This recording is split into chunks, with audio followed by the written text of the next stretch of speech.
Welcome to the Tech Egg. Don't get scrambled. Enjoy the video. In this video, I will explain how to learn histology in medical school. First, prioritize understanding the fundamental structures and functions of tissues. Don't get bogged down in every minute detail initially. Instead, focus on the big picture and how histology relates to physiology and pathology. This approach will make the subject much more engaging and relevant to your future medical practice. To truly grasp histology, active learning is crucial. Instead of just passively reading, try drawing out tissue types and labeling their components. Flashcards are excellent for memorizing specific cell characteristics and identifying structures under a microscope.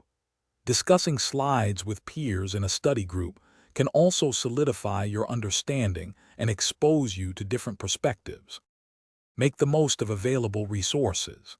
Digital slide boxes and virtual microscopes allow you to explore tissues at your own pace, mimicking a real lab experience.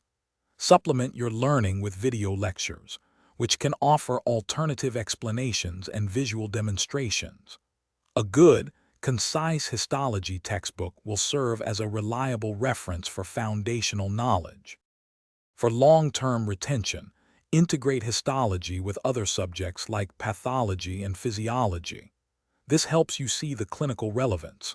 Regularly test yourself by identifying structures on unlabeled slides. Don't be afraid to revisit challenging slides multiple times. Spaced repetition is key. Consistent review will build a strong foundation for your medical career. Thanks for watching. Consider subscribing if I helped unscramble your problems.